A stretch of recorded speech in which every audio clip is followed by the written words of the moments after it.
Welcome to Lubbock EastSide Autism Support. And here are your hosts, Pastor Derek and Bridget. So just sit back as you enjoy yourselves as we learn about everyday life with autism today.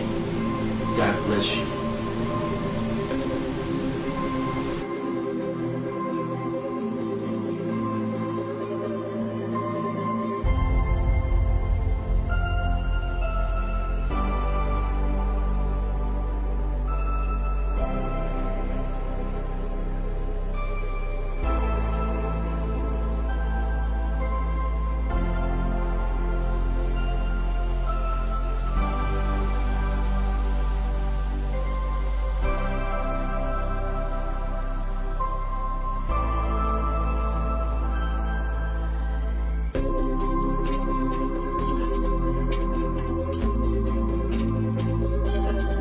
Certain things, certain milestones he did not hit.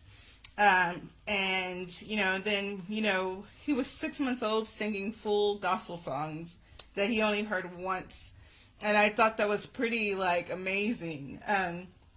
So there was, so when he got the diagnosis, the official diagnosis, I don't know if I had the typical reaction and everything, because I've heard so many parents that were really, upset and everything about it. And you are right. You are right to feel the way you feel and everything, because that's your baby, that's your child.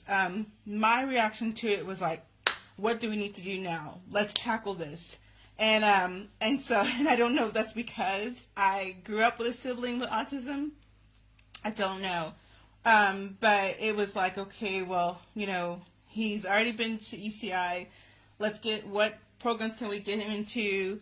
What kind of therapies we can get him into? So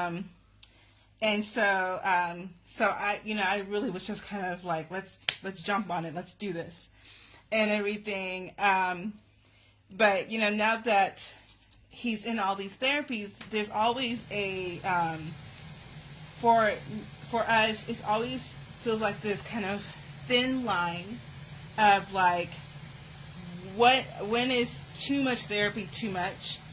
There may not be such thing as too much therapy, but as a parent, you want your child to succeed, of course. The whole goal is to get him to a very successful, to be a very successful adult, to where he has, his own life. He works, he has a car, and maybe those goals maybe sound too huge and maybe unrealistic to some people.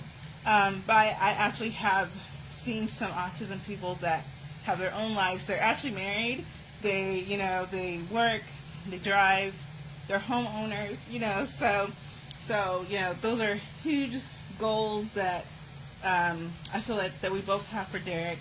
And so, but it starts now. It starts from that first day of the diagnosis, and I feel like you do have to kind of tackle it, kind of like football. Very weird analogy, but just jump in there. But there is a fine line. I'm always constantly